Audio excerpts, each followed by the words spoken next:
Good evening and welcome to the LaRouche Organization Friday Symposium. It is February 7th, but as I always inform people, this is being pre-recorded on February 6th, just in case there is some major development that I neglect to mention. That's why. Now, the topic this evening is going to be Lyndon LaRouche's Oasis plan, which I would say has become now much more necessary and possible thanks to the press conference of Donald Trump and Bibi Netanyahu, where Trump made this very ill-conceived, bizarre proposal that the United States is going to take over Gaza, leading me to wonder if we're going to soon have an alliance of Palestinians, Panamanians, Canadians, and Greenlanders all trying to resist various real estate and plans. I just want to say as background, because people know we have been leading a fight also to confirm Tulsi Gabbard as Director of National Intelligence, Kash Patel as Director of the FBI, and have recognized the significance of Robert Kennedy Jr.'s insistence on the CIA role in the assassinations of his father and uncle, President Kennedy. Clearly, there is an assault on the criminal lying intelligence agencies, and that is a good thing. These are very rotten people who've lied us into terrible wars.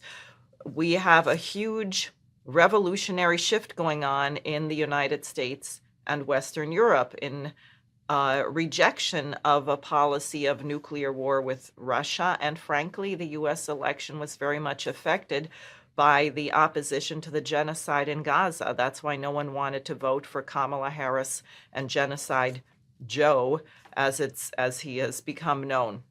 However, what we seem to be lacking is a solution. And this is what urgently has to be put on the table. And it's my belief that we have an opportunity now as never before, precisely because there is so much, in a sense, chaos and uncertainty. And hopefully some of the criminals from the various lying intelligence agencies will be back on their heels trying to regroup, and we may be able to get some things done that we couldn't do otherwise. So President Trump made this proposal. Clearly, Saudi Arabia, Egypt, Jordan, all have said we are not taking in the Palestinian population. We support a two-state solution. There must be a Palestinian state. That was the last officially recognized international resolution at the United Nations, the 1967 borders. And now this opposition has been so intense, the Trump White House is walking back a little what they're saying. His press spokesperson said, oh, we didn't say permanently relocated. We said temporarily. There won't be U.S. boots on the ground. That's still not a solution, and you have to wonder whether it's true or not. So we need to get this program out. There is a solution. People are now saying, well, there isn't any solution. No one has a better idea. Well, we have a better idea. Lyndon LaRouche had a better idea, and he outlined it exactly 50 years ago in 1975. So now, that being said, let me just say what we are looking at in Gaza, and now the West Bank also is under siege, but it's really horrific. And I understand that you can even see from satellite images the fact that it has just been reduced to dust and rubble. But I'm going to play here a short video from someone there on the ground on TikTok, which also interviews some of the Palestinian people who are not going to leave. They are absolutely not going to leave their land, so you can forget that plan, in spite of the difficulty and the hardship. So why don't we go ahead just so people can see what this looks like.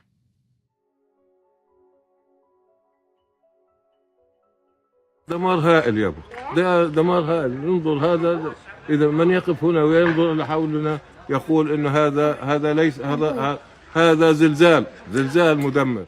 عيني دمعت، ما قدرتش قلت مخيمنا مش هيك، كان مخيمنا بالصورة الأفضل بالأحسن. إحنا طلعنا والابراج واقفه، الدور واقفه، لا جيران كثير مستشهدين ولا حد فاقدين. تصورنا الوضع انه يكون في بيت، بس الان اللي لقيت انه بركان او زلزال في المنطقه. انا قاعد بفكر وماشي مش عارف، مش يعني في غيبوبه، مش عارف كيف بدي اعمل، يعني وين بدنا نحط، يعني طلع كيف طلع زي ما انت شايف.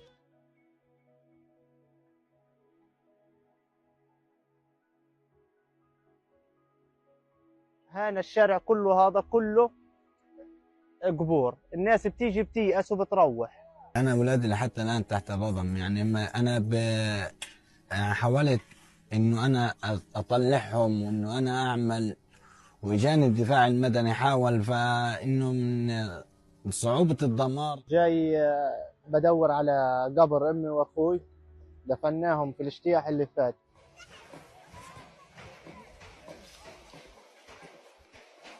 مكفي خيم، مكفي تعب، تعبنا نفسيا فعليا، احنا تعبنا نفسيا مش قادرين نتأقلم. انت راضي بخيمه وحمام فوق بيتك، فوق الركام. بهمش يحطوا لي، وين بدي اروح يمه؟ وين اروح؟ لو بدي اجيب حصوه. So it's almost surreal. It looks like something from a science fiction movie. It's obviously a very serious reconstruction job. And one thing that people have said is that there's 50 million tons of rubble. Some have said that it'll take a decade just to remove that. There have been damage or total elimination of 92% of the houses. 90% of the population is displaced.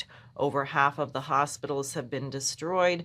4 out of the 6 sewage treatment plants have been damaged or totally destroyed. Half of the water depots are destroyed. The death toll, I believe, is something around 60,000 official. That is where they have the names. But people who have been there, Dr. Perlmutter, who was there, who has worked in Haiti and after Katrina, said just knowing what the rubble, the situation, thinks that the British medical journal Lancet, I think, reported that the death toll probably was going to be 186,000, 200,000, something like that. The destruction is massive.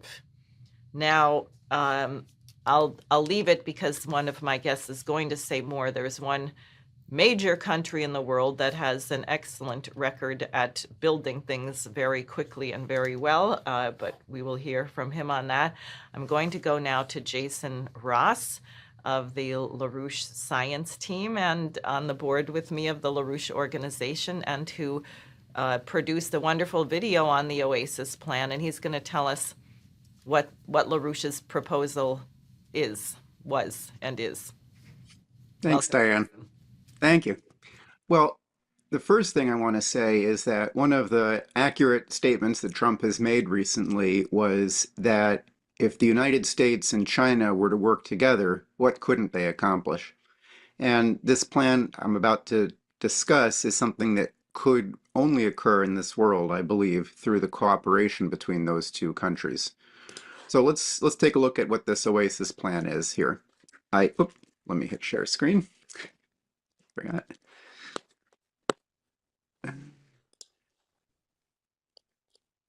Okay, there we go. So the Oasis plan, this is a schematic of it. It calls for the construction of water infrastructure, most importantly, also transportation infrastructure. The goal with this project is to refill the Dead Sea, to build new waterways, water conveyances from the Mediterranean to the Dead Sea, passing east to west, and then coming up from the Red Sea, from the Gulf of Aqaba up to the Dead Sea, and along the way of both of these have the opportunity to do local desalination, nuclear-powered desalination, as LaRouche called for it, to be able to provide enormous amounts of water, and that this would be the key infrastructure improvement for the entire region, and really an example for the entire world for how to deal with water shortages, water politics, water crises. Between that and infrastructure that would make effective an entirety for the Palestinian state, this is the overview. So in terms of what the idea is behind this, let me read a short quote from LaRouche. He says in 1995, this is from a paper he wrote called "What is God That Man is in His Image?" He says, each person is given the intellectual potential which no animal has, not only the power not only to imagine states of nature which have never before existed in the universe, but under certain restrictions to impose new ideas efficiently upon the universe generally. The condition to accomplish this is that the imagination is brought into accord with universal lawfulness. It is creativity so defined which represents the individual person's intellect cast in the image of God's efficiently creative intellect. By this means, one is able to recognize, among one's own efficient forms of intellectual states, a quality which is a reflected image of God. So from the top level, the human species fundamentally different from any other form of life on this planet, any other form of life that we know of existing anywhere in the universe, in that we are able to transform our relationship to nature. And that has been the history of our species, improving the environment to better suit our needs. Now, you see an example of this if we take a look at the Earth at night. We can see the development of electricity infrastructure around the world. You can see areas that are light versus dark. This is some years old, so it may no longer be as accurate as it was then. But the general trend you can clearly observe. So let's take a look at infrastructure in this region that we're discussing here. Now, the area is extremely short on water. You can see there are some gray areas, but an awful lot of brown, an awful lot of dust. Around the Dead Sea, which you see in the bottom of the image, it's extremely saline, nothing's growing there. So the issue of water is paramount.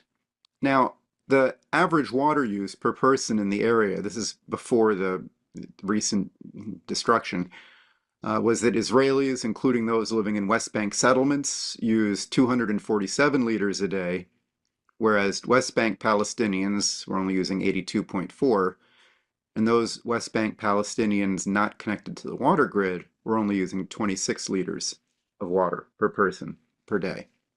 This is only 1/4 of what the World Health Organization recommends as the minimum. An enormous shortage. Now, looking at the geography of the region, we have an enormous depth of the Dead Sea. You can see here it's more than 400 meters below sea level. This is pretty deep.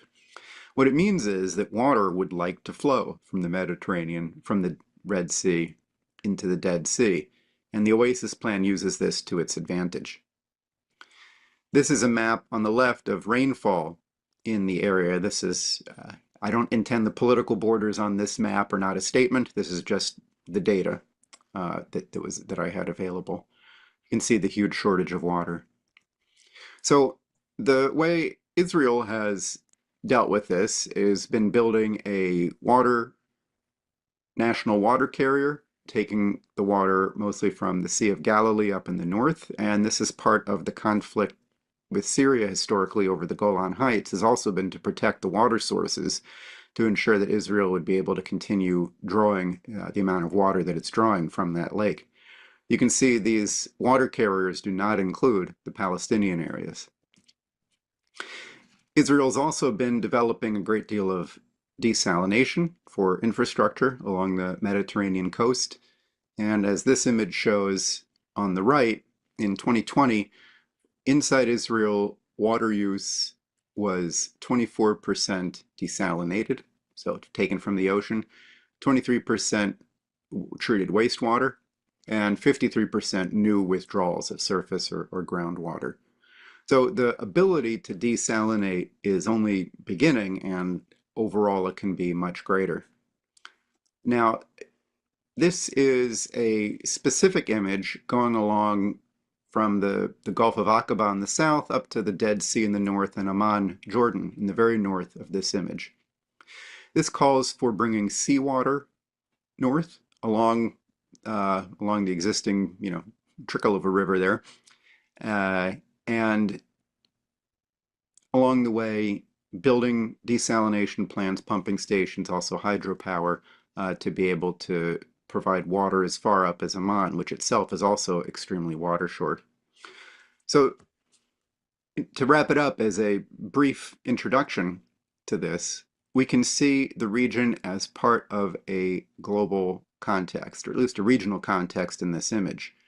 If we have the World Land Bridge that the LaRouche movement, the Schiller Institute has proposed for decades, well, this region is the meeting point of 3 continents. This is where Africa, Asia, Europe come together. The potential, if there is peace and development in this region, for amazing transportation developments, for processing in the area, for development, it is really unrivaled potentially anywhere in the world. This is a fantastic, could be a fantastic area. And that goes to the issue of why the British have tried for so many years to prevent peace in this region and to prevent the kind of land-based development that this would allow in favor of their historic maritime economic influence. But you can see here, if we have the transportation networks, heading west into Egypt, into Africa, going on to other countries in Southwest Asia, and connecting down into Saudi Arabia, and then moving off into Eurasia, this is truly a phenomenal opportunity. The construction involved in all of this is immense. Much bigger now, given the destruction that Israel's been raining on Gaza for more than the past year, just demolishing the place. But the potential still remains. And if there's to be any real hope of a durable peace in this region, it will come through development. Let me briefly give one historic analog here. This image is a scene it's a painting depicting the 30 Years' War in Europe, which went from 1618 to 1648. These are people being hung in a tree, and this is largely a religious war, Protestants and Catholics. During this conflict, you can see shaded in the dark red areas where 2/3 of the people or cities were just gone. 33% in the orange, 33% dead in those regions. This was it's very hard to imagine this level of devastation and death over that time period. And if you think today's borders are difficult, this is the Holy Roman Empire in 1648, an enormous mix of different dukedoms and principalities and what have you. And working through all of this, the border disputes, working for peace, how did it succeed? How did the Treaty of Westphalia, which brought to a close this conflict, succeed in ending what had seemed like it could have been a perpetual conflict? Well, the key idea in this was recognizing that peace is also for the benefit of the other and of placing one's identity in the future. Let me read a couple of passages from the treaty. This peace must be so honest and seriously guarded and nourished that each part furthers the advantage, honor, and benefit of the other. A neighborliness should be renewed and flourish for peace and friendship, and flourish again. On both sides, all should be forever forgotten and forgiven. What has from the beginning of the troubles, no matter how or where from one side or the other, happened in terms of hostility, so that neither because of that nor for any other reason or pretext should anyone commit or allow to happen any hostility, unfriendliness, difficulty, or obstacle. Instead, the fact that each and every one, from one side and the other, both before and during the war, committed insults, violent acts, hostilities, damages, and injuries, without regard of persons or outcomes, should be completely put aside, so that everything, whatever one could demand from another under his name, will be forgotten to eternity. if you're looking for analogs to today, this isn't an exact one, but it shows the potential of thinking about the future and of thinking about development, which was also part of this treaty, that made it possible to resolve a religious, in this case, a religious conflict that had been going on for decades and led to immense devastation. What kind of world paradigm, what kind of relations in particular among the US and China would make it possible to achieve such a resolution upwards in Southwest Asia today? Great. Thank you very much, Jason. I'm really glad you showed those images from the religious war, because people say, oh, you can never, people have been fighting forever, you can never resolve it, and that makes it very striking. So I will now introduce Hussein Askary, who is the West Asia coordinator for the Schiller Institute and also with the Belt and Road Institute in Sweden, and who travels a lot and will also have something to say about the plan. So Hussein, welcome. Really glad you could join us. And please go ahead. Thank you very much, Diane. I'm very, very happy to be with you again. And also to Jason, thank you very much for your words and presentations. I actually just came back from Iraq, my native country. I can say something about that later, maybe, if you have time. But concerning the situation in Gaza, of course, what President Trump did, I was observing the reactions to that, is actually there's... ironically, he did a big disfavor to Netanyahu in that sense, because what he proposed, in the way he proposed it, made it impossible to implement what he himself proposed. And also, he, because of the reactions in the Arab world, especially from allies of the United States, like Saudi Arabia, Egypt, and Jordan, who were supposed to get the relocated Palestinians, they were the first ones to criticize the plan and reject it completely.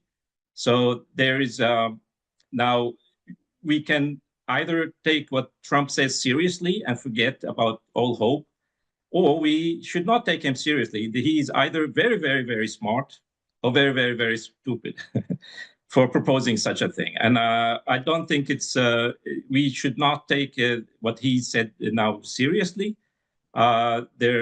This could lead to something completely different, but it would take a lot of work and effort and mobilization. And I really appreciate the fantastic work the LaRouche movement is doing inside the United States by both exposing the genocide committed against the Palestinian people, but also bringing new ideas to people. Now, concerning relocation, I think to start with, we need to relocate a bunch of people. First of all, we should relocate Jared Kushner, who is behind this kind of stupid idea. I think he can be relocated to Maui Island in Hawaii, where there were terrific fires last year, I think, or the year before. Most of the golf courses there and the tourist resorts were burned. A lot of people are still not living in houses, decent houses, so he can have a fantastic, incredible, wonderful, amazing real estate project in Maui Island in Hawaii, rather than in Gaza. The other people who should be relocated is like Benjamin Netanyahu. He should be relocated to The Hague and tried for crimes against humanity. And of course, the situation has been so terrible. But I mean, it's good you brought up this question of what happened during the 30 Years' War, but unfortunately, this was. We learned later, but the world was watching the genocide taking place in Gaza, and but there is still hope. You know, the same countries, the Arab countries, for example, who were passively watching the slaughter, now they are very active and, you know, criticizing the policy, and they want a two-state solution. Saudi Arabia have openly said there will be no more normalization of relations with Israel without a Palestinian state, and this has now become the main policy of all the Arab countries. So a two-state solution is imperative. What Jason said also about, you know, that China and the United States can work together is as Trump himself said, we can solve all kinds of problems. I can give a couple of proposals how China and the United States can work together. But also, I mean, in looking at the situation in Gaza itself, we don't know how the ceasefire will end up if the Netanyahu government and their right-wing extremists will go back to the fight when they find out their plans are not, going anywhere. So let's hope that this will be resolved in a peaceful manner.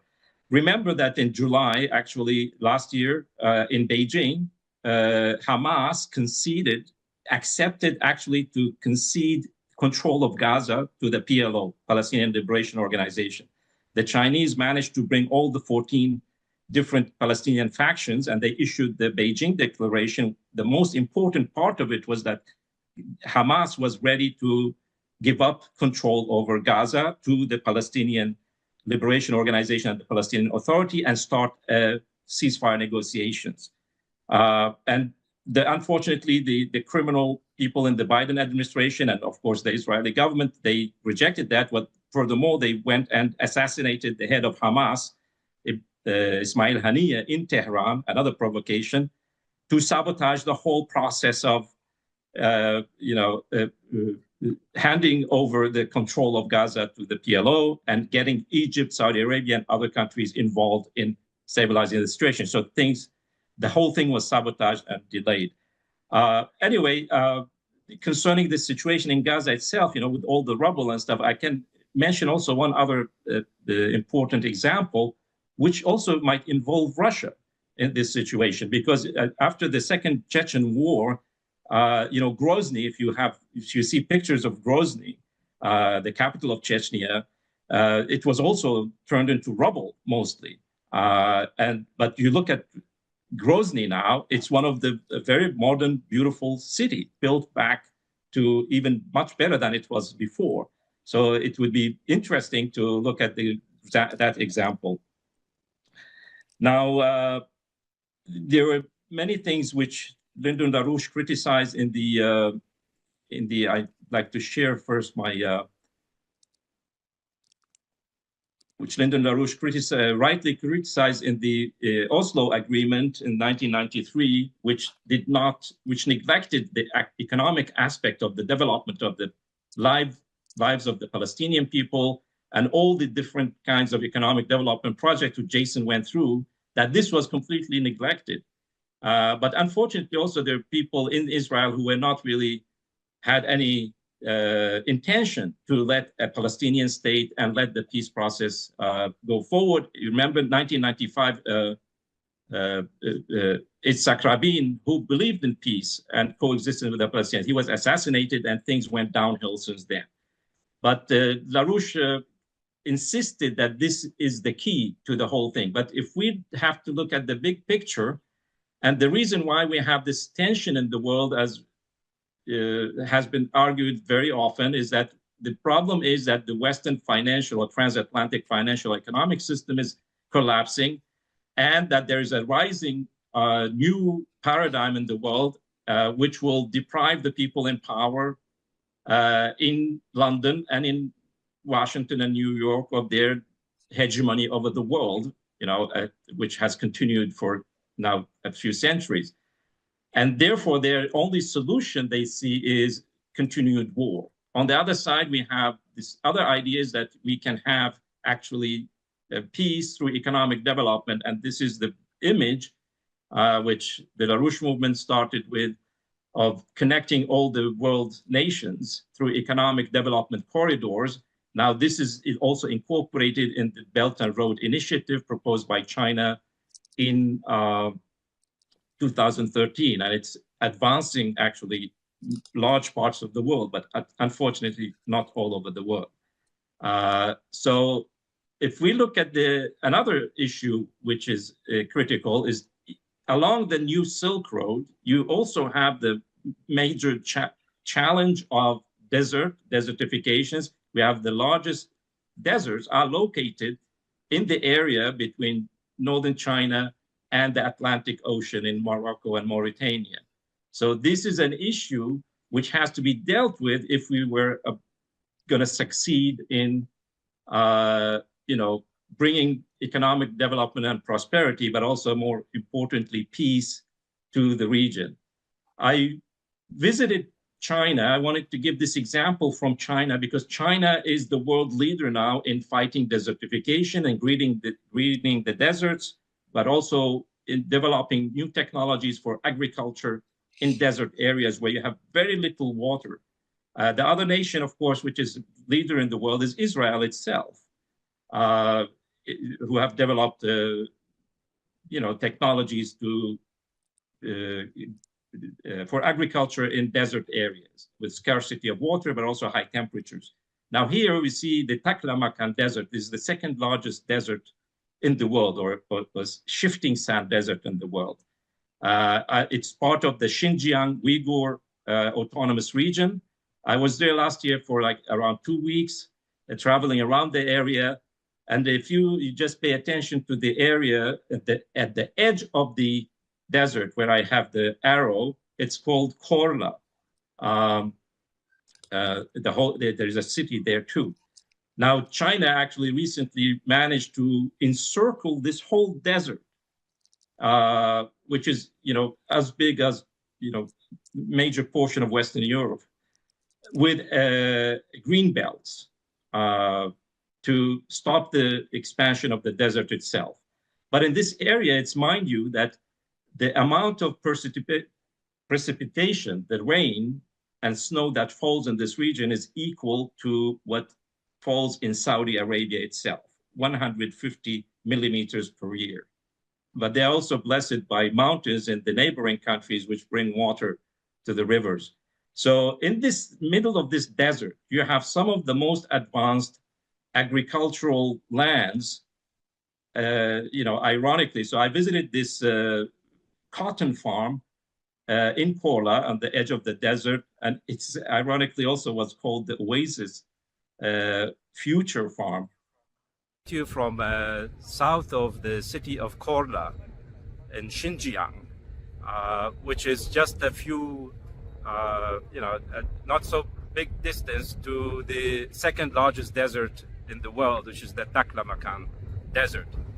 But surprisingly, what you find here is that you have enormous agricultural activity in Xinjiang.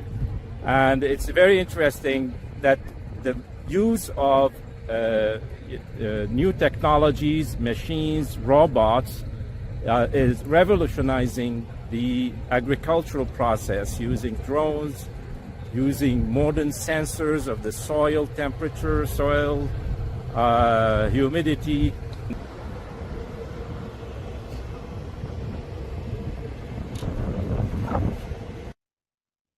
As you can see, this is complete desert, it's dusty. But what is interesting is that you find infrastructure everywhere. You have the electricity lines, you have the roads, but also on the sides of the road, you have pipelines bringing water. You can see the manholes on the side of the road. But there's an enormous effort to reclaim this desert area.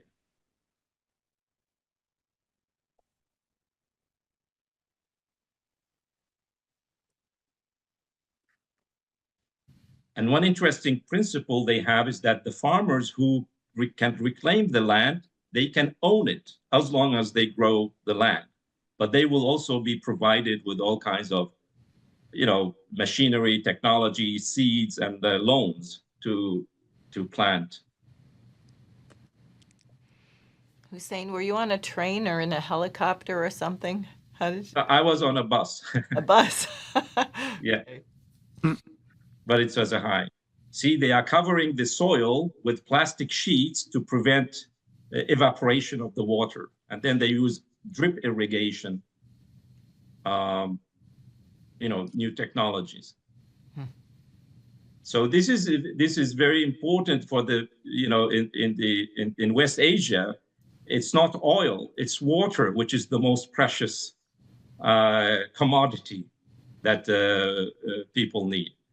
So this vast desert, and also if you look at the demographic distribution in the Middle East, so-called West Asia, actually the populations, the Arab populations, they live in very narrow strips around the rivers. And most of the land areas, like in Egypt, now they are reclaiming the desert. But in Egypt, 90% of the population live only on 7% of the land because the rest is desert. So we have enormous areas of, desert areas. Now, this is the city of Korla. Remember that Xinjiang Uyghur, people say there was a genocide. There was terrorism, there was extremism, and separatism plaguing this area. But what the Chinese did, instead of bombing this region, they built the most advanced infrastructure for the people of Xinjiang. And this is in the middle of the desert. So you have some of the most modern, towns and cities right in Xinjiang, but also right on the edge of the second largest desert in the world. So I was really amazed how much work and an investment was done in this area. It's really mind-boggling. So to fight terrorism and extremism, you need to build modern infrastructure. You have to give, I visited schools and kindergartens. It's just state of the art, you have to educate the people. You have to give them a hope for the future and a good living standard. So this is how you solve the problem with terrorism and extremism to achieve peace. Okay, so if we go to the region, we look at this area of West Asia where Palestine and Gaza is located, as Jason said, it's a fantastic geographical location between three continents, Asia, Europe, and Africa, between the Indian Ocean and the Mediterranean. It has, inside this ring, we have 500 million people projected to become 1 billion people, mostly young people with relatively good education. We have also the 2/3 of the oil and a great part of the natural gas in the world in this area, but also we have enormous financial resources. The Gulf Cooperation Council wealth funds, sovereign wealth funds, they have $4 trillion in foreign reserves. Now, these are now being traditionally invested in Western banks, financial systems, but the nations of the region have learned the lesson of the 2008 financial crisis. I don't think the Saudis will invest $600 billion or $1 trillion in the US economy. They're investing inside Saudi Arabia. They're building industries, modern technology in Saudi Arabia. So this is a fantastic area if we have peace and stability, it will be very important for the whole world. Now, through the years, we have developed the idea of the development corridors, and now it's synchronized with the Belt and Road Initiative and the Maritime Silk Road. So it's very, very possible. Many nations, all the nations in the region are now members in the Belt and Road Initiative. They are working intensively with China on building infrastructure, even industries now popping up in Saudi Arabia, in the Emirates, in Egypt, modern industries in Turkey, built by Chinese companies, in Ethiopia. Remember, Saudi Arabia, Egypt, and Ethiopia, and the United Arab Emirates, they became members of the BRICS this year. Saudi Arabia, not decided yet, but at least Iran, of course, is also now in the BRICS. So the idea of building development corridors was brought by Lyndon LaRouche already, as Diane said, the Oasis plan goes back to 1975, it's 50 years ago, but in 2002, just before the invasion of Iraq, Lyndon LaRouche was in Abu Dhabi and presented this whole package of both building development corridors in the region, but also building nuclear power for water desalination, but also to build modern industries like the petrochemical industries, that these nations should not simply export raw oil, but they should use nuclear power to create a higher value for the oil and gas by producing other industrial materials like plastics, paints, fertilizers and all kinds of things you can do with oil and gas rather than burning it. Unfortunately, of course, the invasion of Iraq created a completely different situation. But the United Arab Emirates, actually, a few years after this, they launched their nuclear power program, and now they have 4 nuclear power plants built by South Korea, actually connected to the grid.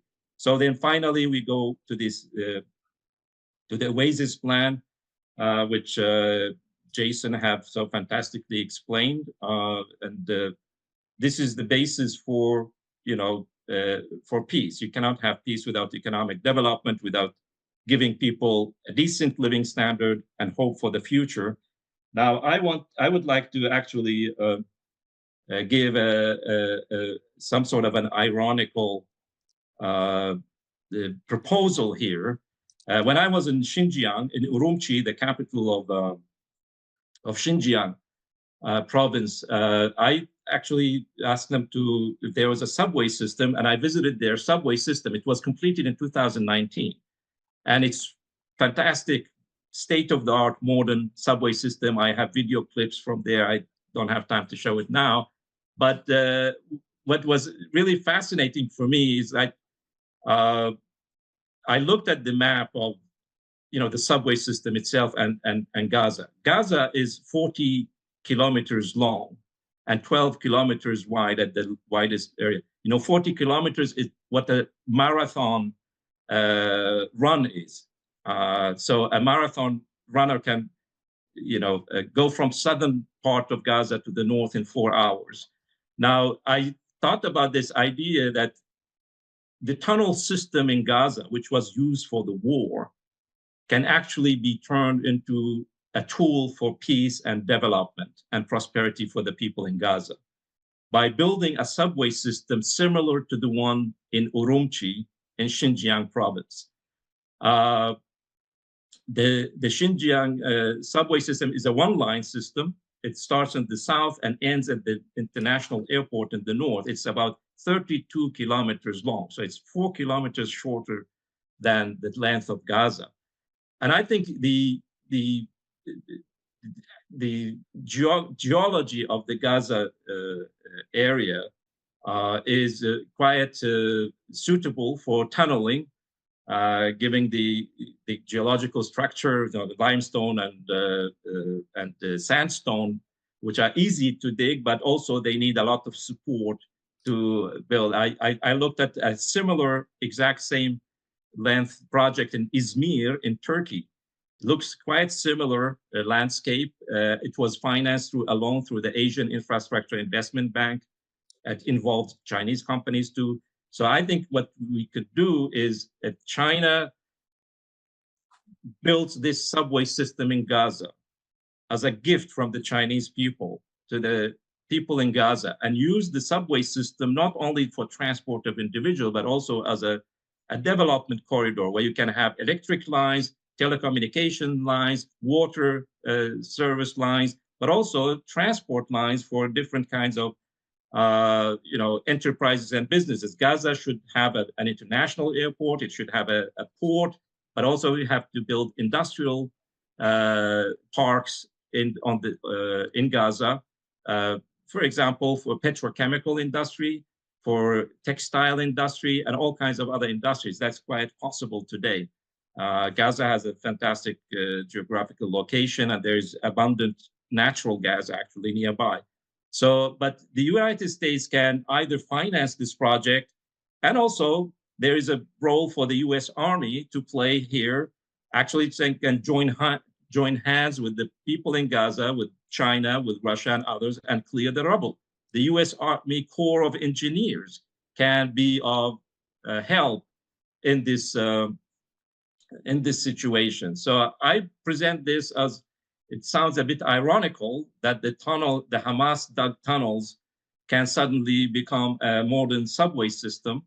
I don't think this is far-fetched. Everything is possible. We can, garner the goodwill and as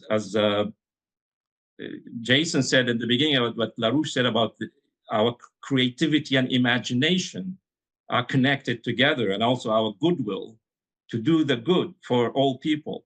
If we manage to make people understand what is human inside us, and to offer it to other human beings, I think all this is possible. The situation has looked gloomy and terrible, but I think there is still chance to get these ideas implemented, get peace, get the Palestinians their state, get back their rights.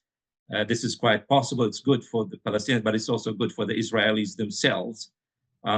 So this is, I think, hope to make people move ahead and not be stuck in it, because we need to have some imagination. We should get out of the box of geopolitics built, or the cage of geopolitics built for us by the British Empire, which the Palestinian situation is one result of that.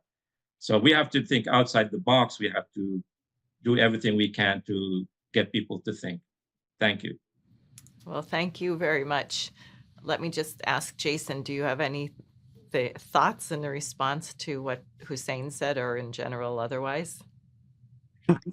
Well, it's certainly great to get a on the ground report about the great strides being made when you do invest in these kinds of things and transform the environment and build infrastructure and water, and how exciting all this can be. I think that's good for us to hear as Americans. That's not exactly been our paradigm recently. I think that the subway system, in addition to surface transportation for longer distances, I mean, they're parallel infrastructure projects that would work together. And I just think it shows you what can be done, how great an impact human beings can have on the environment in a positive way when you intend to do it. Yeah, I still am very struck by the things you read from the Treaty of Westphalia and the imagery, because, well, of course, we had Tony Blair saying we're in the post-Westphalian order and we should just forget it, and people who have been fighting will always be fighting, and we should start new fights. But you see that there's a different impulse for human beings if they choose to act on it. And I think one of the things that happened in the religious war, which had really sort of been a century, with the last 30 years capping it off, was that people recognized there was no future. That is, if they were to continue on the path they were on, that their children would never grow up. They would be in perpetual war. One of the things I was struck by after that, paintings from the end of the 30 Years' War, and you see nobody has both arms and legs, right? Everybody has had some injury. The destruction was just so massive. But they could decide willfully that they were going to forgive and not look back. And I believe the negotiations took about 4 years, so it wasn't instantaneous. It's not to make light of it and say that it was easy. But I do think if you have a positive mission, that people can find themselves working together to that end. And certainly a common enemy of everybody there is the desert. So Hussein, what thoughts more do you have? I mean, clearly, one other thing I wanted to add, and I'd like your thoughts, since Hussein, you are the one of the three of us who is not an American. We saw when Trump came in how quickly, I mean, he wasn't even in yet, and there was a ceasefire and the beginning of the hostage release, which indicates what we had been saying the whole time, which was the instant that the president of the United States decided to weigh in forcefully with a policy, that it could be done. So therefore, Biden could not say, oh, we've been trying to stop that. No, we were not trying to. One phone call would have stopped the slaughter. And I think similarly, if we can recruit the United States to such a perspective, then it is virtually, we are about 90% of the way there. But Hussein, what are your thoughts on this? Well, I mean, as I said, I was in Iraq recently, and I'm talking to people all over the region. I mean, the one thing which this, genocidal war in Gaza has produced is that people don't trust anybody. They don't trust the United States. They don't trust the Europeans. They also this whole, there is no credibility for anything they say too. Right. So people are a bit pessimistic. But what is interesting is to look at the reaction of the people in Gaza themselves. Although their homes were completely demolished, they could have seen videos of that, but everybody who were trapped in southern Gaza, they rushed to go back to their homes. You know, there was rubble. But this shows how strong people are and how important it is for them to have a normal life. And if you look at, you know, I mean, the Palestinian people are amazing. They are a bit unlike all the other people in the region because they have been suffering for 70, 80 years, but they still believe in themselves. They still believe in their future. In the camps, in the tent camps in southern Gaza, where people were relocated during the war, I mean, they restarted their schools. The kids were going back, trying to continue their school.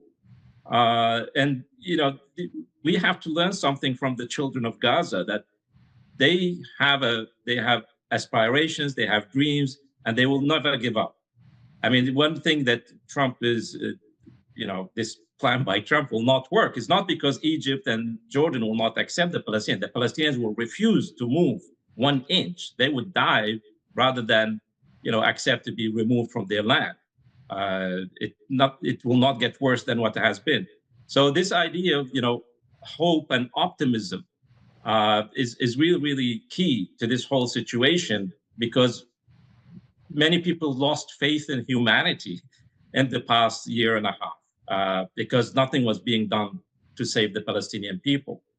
But there is still hope. We can still, I mean, as I said, I don't take everything President Trump says seriously, because he's trying to test people. He will see the reactions, and then, by the time he will meet with President Putin and President Xi Jinping, he might be back to his normal size. He's now inflated by his victory and the internal dynamics of the situation in the United States, but he's not paying attention to the global dynamics, because the world has changed since he left the White House in 2020, and the world has changed dramatically. And it's important to also note that, I mean, people don't hate the United States. People don't hate the Europeans. They still want to live in peace. People in Iran, they hope that, there will be an agreement with the United States to end the sanctions and, get back to a normal life. People still hope that this is possible. So, but everything depends on what kind of dynamic or environment President Trump is living in, and what kind of dynamics that can be created inside the United States, because only the United States can change these policies, because these policies are also generated or supported by the United States. Of course, we have the British problem and the right-wing extremists in Israel, but the United States can decide just by snapping their finger to end this situation. So although it has been very, very painful, people still have hope that something positive could come out of this, because people are really, really tired of this situation. Yeah. No, I think that's true. And I think it would be good for Americans to really reflect a bit on how the rest of the world sees us, because we have spent an awful lot of time running around lecturing people on human rights and this and that, and then we fail to act to stop a genocide which is occurring before the eyes of the world. But also, anyone who's traveled here has seen the suffering of the American people, the conditions of our prisons, the conditions of the housing. It's not as if we have benefited by wreaking havoc on the planet. We have also caused our own population to suffer. And ironically, and I think it's the principle of the universe, really, if we decided that our nation was going to do good internationally, if we were going to engage in such a reconstruction program together with the people of Palestine and the people of Israel, if we were going to do this, I think our internal policy would similarly be affected. it is universal. You either think man is an animal or you think man is a human being above the animal species in the image of the creator, if you will. And depending on that outlook, that is how you're going to teach mankind. It's not different internally and externally.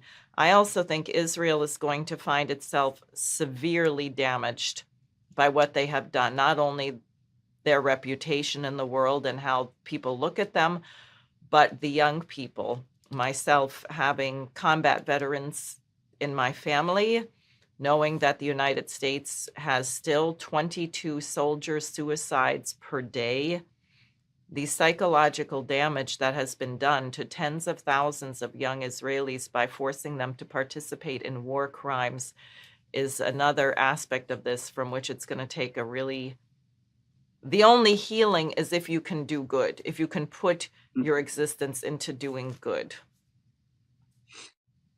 I mean, look at the connection of what's the connection between the violence the United States commits abroad and the violence that occurs here domestically. I mean, in some ways you have very direct connections, like the militarization of the police. But, you know, if you've got a country that overall is doing what it's doing internationally, how can you have a good culture domestically? I mean, you know, when you think about like who is doing this, is the United States doing this? Is there a certain elite doing this? Because obviously this isn't something that most American people want and certainly don't benefit from, as you pointed out. Yeah, I saw in Sweden you just had this big school shooting. And how many military bases does the U.S. have in Sweden now? Well, they're planning to have 18. So it's you know, this is also another tragedy because usually in Sweden, when such strategic decisions are taken, like, for example, the last time we had a popular referendum was when the government decided to shut down nuclear power. So they had to have a popular referendum so that people could decide. This time they opted not to have a referendum because they knew that people would vote against joining NATO, for example. That Sweden has enjoyed 200 years of peace and, you know, neutrality, although it was tainted sometimes. But you know, the people in Sweden did not want to be involved on any party's side with the, you know, in this war or become members of NATO. But this time, the government said, no, we will not listen to the people, we have decided. And then we have a political elite who are completely integrated into the transatlantic Anglo-American, you know, system of narratives. But that has become discredited to a large extent. So people hope that this war will end because our society is becoming militarized to a very large extent. Everything is in military terms. We also have this situation where politicians, and especially in the right wing, who are now in the government, the xenophobic parties, they blame all the economic difficulties on immigrants. And some people suspect that this shooting in this school could be a case where, you know, somebody's, you know, discharging their rage at this situation, their own failure, their own terrible living conditions on immigrants, because this school was actually a school where immigrants were learning Swedish language and other skills. So it's a very, very tragic situation. But I think the environment we are living in is very, very destructive because people are being told we're going to have war now soon with Russia. We should be prepared, and so on and so forth. So it's a very, very militarized but also depressing environment. I think we should send over that. I think they were sending out kits, right, for people how to survive in an emergency. And, you know, in New York City, we had that hilarious video of about a minute and a half with the lady standing in front of her house saying, if there's a nuclear bomb, if you happen to be outside when the nuclear bomb explodes, go inside and remove the outer layers of your clothing. Like there's going to be anything less left. No, I think it's a revolutionary moment. Things are going to change enormously over the next days and weeks.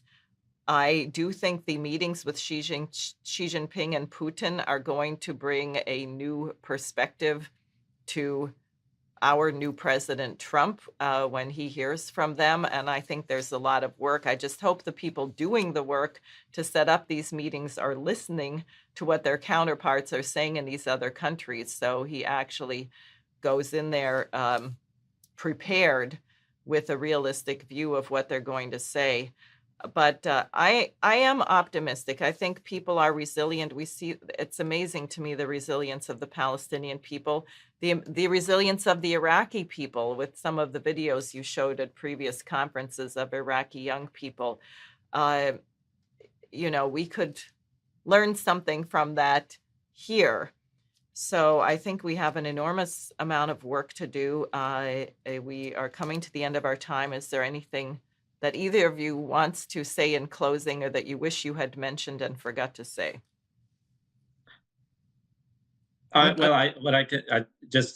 When Jason was speaking about creativity and our relationship to nature, but also in this situation, there's in the Islamic tradition, you know, God, the creator, talks to the humans. He said, my creatures, obey me, you become like me.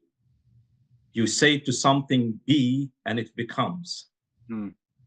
So we are created, you know, in the image of a creator. We can decide by disciplining ourselves, by having a beautiful idea about ourselves, to perfecting ourselves, that we can become creators and we can change reality. The same way we can change desert into gardens, we can also change our own behavior, our own way of dealing with other human beings. That the way you put that, Hussein, makes me think of the ending of Schiller's poem Columbus, about how the power of the mind to cause what it desires in the world. I'd like to refer back to something that you brought up, Diane, which is the fight that the LaRouche organization's been involved in to secure the nominations of Tulsi Gabbard, which, you know, now that's gone through, and then Kash Patel. The opportunity to learn about who has been promoting the terrible policies of the past years is going to have, it could have a very profound impact on the United States. Already what we're seeing with the USAID shutdowns and the USAID, well, you know, just looking around and seeing where all that money's going, you know, makes it really clear who is running things and what are they trying to do and how can that be cleaned up. So I think it is a hopeful thing that the United States and its institutions will be able to better learn why it's been fooled into adopting these counterproductive strategies. Now, that in itself doesn't create a better idea of what should be done. That's, I think, where we come in. But as far as reasons for optimism go, I would look at that as one. Absolutely. And I just, in conclusion, want to encourage people, keep your calls going into the U.S. Senate. One particular target is Fetterman, a Democrat from Pennsylvania who said he was going to work with Trump.